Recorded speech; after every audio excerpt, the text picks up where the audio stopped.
Job లేక ఇబ్బంది పడుతున్నారా? అయితే మెడికల్ కోడింగ్ మీకు మంచి ఆప్షన్. వెంటనే కాల్ చేసి కోర్సులో జాయిన్ అవ్వండి.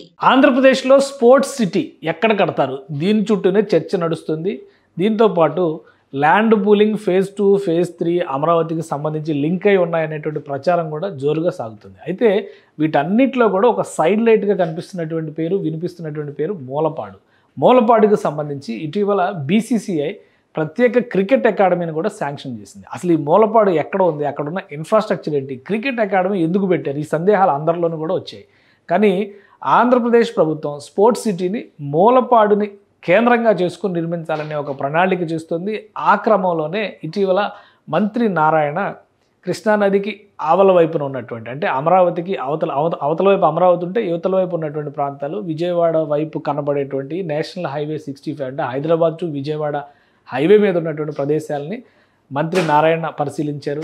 అలానే ఐకానిక్ బ్రిడ్జ్గా చెబుతున్నటువంటి అమరావతి వంతెన కూడా మూలపాడు దగ్గరే ల్యాండ్ కాబోతుంది అనేటువంటి ప్రణాళికని ఇటీవలే ఆంధ్రప్రదేశ్ ప్రభుత్వం ఏపీసీఆర్డీఏ ఆవిష్కరించింది. ముఖ్యంగా అమరావతి డెవలప్మెంట్ కార్పొరేషన్ ఈ ఐకానిక్ బ్రిడ్జ్ నిర్మాణ ప్రక్రియను చేపట్టేటువంటి అవకాశాలు ఉన్నాయనేటువంటి అంశం కూడా వెలుగు చూస్తుంది. ఇప్పుడు మూలపాడు గురించి మనం తెలుసుకునే ప్రయత్నం చేద్దాం. అక్కడ ఎందుకు క్రికెట్ అకాడమీ పెట్టాలనుకుంటున్నారు, మూలపాడుని సెంట్రిక్గా చేసుకుని ఆంధ్రప్రదేశ్ ప్రభుత్వం స్పోర్ట్స్ సిటీ నిర్మించాలని ఎందుకు అనుకుంటుంది, ఒకసారి మనం పరిశీలించేటువంటి ప్రయత్నం చేద్దాం. ఆంధ్రప్రదేశ్లో ముఖ్యమైనటువంటి ప్రాంతాల్లో విజయవాడకు ఉన్నటువంటి ప్రాధాన్యం ఎనలేనిది. విజయవాడకి అత్యంత సమీపంలో, అంటే విజయవాడ నుంచి 26 కిలోమీటర్ల దూరంలో ఈ మూలపాడు ఉంది. విజయవాడ నగరానికి కేవలం 26 కిలోమీటర్ల దూరం. అయితే ఇంటర్నేషనల్ క్రికెట్ స్టేడియం అనగానే విజయవాడలో ఇందిరాగాంధీ మున్సిపల్ స్టేడియం ఆల్రెడీ గ్యాలరీతో సహా అందుబాటులో ఉన్న స్టేడియం అందరి దృష్టిలో కనిపిస్తుంది. కానీ అది సిటీ నడి మధ్యలో ఉండడం వల్ల పెద్ద పెద్ద ఈవెంట్లు నిర్వహించడానికి ప్రభుత్వమే ఉపయోగించుకుంటున్నటువంటి పరిస్థితిని మనం గమనిస్తున్నాం. అదే సమయంలో ఒక అంతర్జాతీయ స్థాయి క్రికెట్ స్టేడియం నిర్మాణం చేయాలని దాదాపుగా ఒక దశాబ్దంన్నరగా ప్రయత్నాలు జరుగుతున్నాయి. ఆ నిర్మాణ దశ తుది స్థాయికి చేరేటువంటి క్రమంలో ఆంధ్రప్రదేశ్లో ప్రభుత్వం మారడం, మంగళగిరి క్రికెట్ స్టేడియం నిర్మాణంలో ఉన్నటువంటి లోపాల వలన అంతర్జాతీయ మ్యాచ్లకి అనువుగా ఉండదనేటువంటి నివేదిక రావడం, బీసీసీఐ కూడా దీన్ని పక్కన పెట్టేసింది. సో అంతకంటే ముందు విజయవాడ క్రికెట్ స్టేడియం తర్వాత మంగళగిరిలో క్రికెట్ స్టేడియం నిర్మాణానికి ముందు మూలపాడులో ఆల్రెడీ 2 క్రికెట్ స్టేడియంలు ఉన్నాయి. అందులో ఒకటి అంతర్జాతీయ క్రికెట్ స్టేడియంగా కూడా గుర్తింపు పొందింది. ఇక్కడ India versus West Indies women cricket team మ్యాచ్లు కూడా జరిగాయి. లాస్ట్ ఇయర్, అంతకుముందు ఇయర్ కాదు, 2016 నుంచి ఈ క్రికెట్ స్టేడియంను వినియోగిస్తున్నారు. దానికి సంబంధించినటువంటి కొన్ని దృశ్యాలు కూడా మనం చూడవచ్చు. ఇది మూలపాడు క్రికెట్ గ్రౌండ్స్కి సంబంధించినటువంటి ఫొటోస్, అక్కడ జరిగినటువంటి రాష్ట్ర స్థాయి అంటే రంజీ స్థాయి మ్యాచ్లకి సంబంధించిన దృశ్యాలు. ఈ బ్యాక్గ్రౌండ్ అంతా చూస్తే కనుక ఉమెన్ క్రికెట్కి సంబంధించినటువంటి, ఇప్పటికి కూడా అక్కడ మూలపాడు ఇంటర్నేషనల్ క్రికెట్ స్టేడియం అనేటువంటి పేరుతో అక్కడ ఆల్రెడీ కొంతమందికి శిక్షణ ఇస్తున్నటువంటి పరిస్థితి కూడా ఉంది. కాబట్టే కేంద్ర ప్రభుత్వం, ముఖ్యంగా బీసీసీఐ ఈ ప్రాంతంలో క్రికెట్ అకాడమీని ఎస్టాబ్లిష్ చేయాలనేటువంటి నిర్ణయానికి వచ్చింది. సో ఇది మూలపాడుకి సంబంధించినటువంటి ఇంటర్నేషనల్ క్రికెట్ స్టేడియంకి ఉన్న హిస్టరీ. అలానే ఒక్కసారి దీన్ని గూగుల్ మ్యాప్స్లో జూమ్ చేసి చూస్తే కూడా ఇక్కడ ఒక 2 రకాల స్టేడియంస్ కనిపిస్తున్నాయి. 2 స్టేడియంస్, ఒకటి చుక్కపల్లి పిచ్చయ్య గారి పేరు మీద ఉంది, ఇంకొక స్టేడియము మాజీ మంత్రి దేవినేని రమణ పేరు మీద ఉన్నటువంటి స్టేడియం. ఈ 2 స్టేడియంలో కూడా పూర్తి స్థాయి పిచ్ ఉపయోగిస్తున్నారు.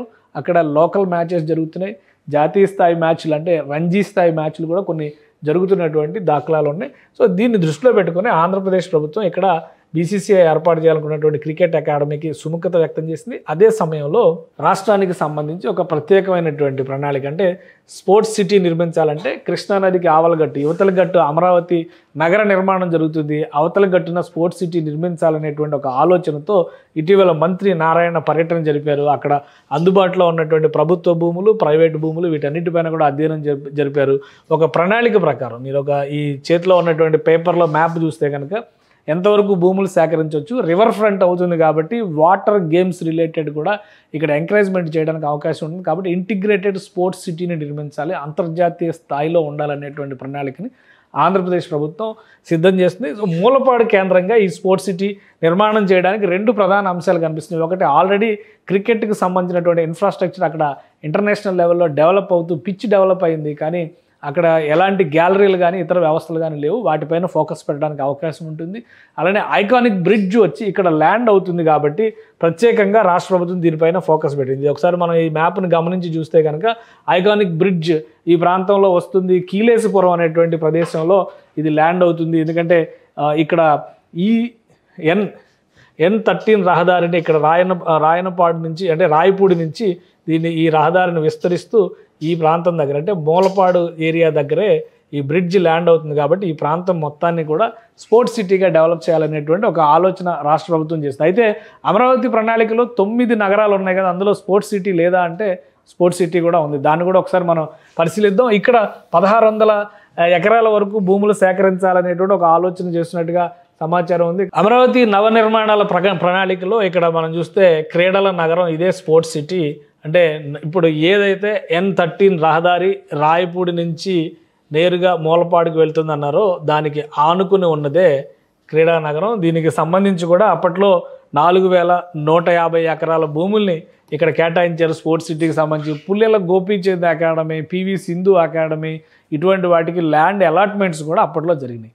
సో అంటే ప్రభుత్వ ఆలోచన ప్రకారం నదికి 2 వైపులా స్పోర్ట్స్ సిటీని డెవలప్ చేస్తారా, ఎందుకంటే మాస్టర్ ప్లాన్ని డీవియేట్ అవ్వడానికి ఎవరికి కూడా హక్కు లేదని చెప్పని కోర్టులు కూడా తేల్చి చెప్పినాయి. కాబట్టి ఆ ప్రణాళిక ప్రకారం నదికి 2 వైపులా క్రీడా నగరాలని నిర్మిస్తారా, లేదా ఒకవైపు మాత్రమే డెవలప్ చేసి రెండో వైపు క్రికెట్ కోసం డెవలప్మెంట్ని క్రికెట్కి సంబంధించినటువంటి ఇన్ఫ్రాస్ట్రక్చర్ డెవలప్మెంట్ చేయడానికి అవకాశం ఉంటుందా, ఆ అంశాలపైన రాష్ట్ర ప్రభుత్వం కసరత్తు చేస్తుందనే దానిపైన ఇంకా స్పష్టత రాలేదు. కానీ జాతీయ రహదారికి ఆనుకుని 2 మహానగరాలకు సంబంధించి, ఎందుకంటే ఇటు విజయవాడ అటు హైదరాబాద్ నుంచి వచ్చేటువంటి వారికి కూడా రాకపోకలకు అనువైనటువంటి ప్రదేశం అవుతుంది ఇది.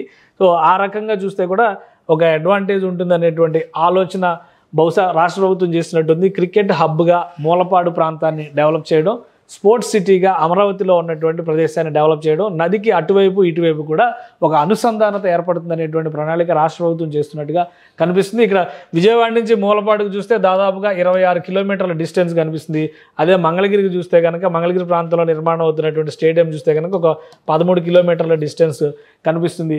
ఇక్కడ ఐకానిక్ బ్రిడ్జ్ రహదారి వ్యవస్థ డెవలప్మెంట్ అంతా కూడా వస్తే గుంటూరు నుంచి ఇక్కడికి వచ్చేటువంటి డిస్టెన్స్ కూడా చాలా వరకు తగ్గేటువంటి అవకాశం ఉంటుంది. ఎందుకంటే విజయవాడ వచ్చి ఇటు వెళ్లాల్సినటువంటి అవసరం ఉండదు. అలా వెళ్లే లెక్కనైతే దాదాపు 50-60 కిలోమీటర్లు వస్తుంది. కానీ నేరుగా గుంటూరు నుంచి వెళ్ళేటువంటి మార్గం అభివృద్ధి చెందితే కనుక 20-25 కిలోమీటర్లు, అంటే విజయవాడ నుంచి దాదాపు ఎంత డిస్టెన్స్ వస్తుందో ఇటు గుంటూరు నుంచి కూడా సుమారుగా అంతే డిస్టెన్స్ వచ్చేటువంటి అవకాశం ఉంటుంది. అందుకే మూలపాడు ప్రాంతాన్ని ప్రత్యేకమైనటువంటి స్పోర్ట్స్ హబ్గా ఆంధ్రప్రదేశ్ ప్రభుత్వం డెవలప్ చేయాలనేటువంటి ఆలోచన చేస్తుంది. ఒకవైపు స్పోర్ట్స్ సిటీ, మరోవైపు క్రికెట్కి సంబంధించినటువంటి ఇన్ఫ్రాస్ట్రక్చర్.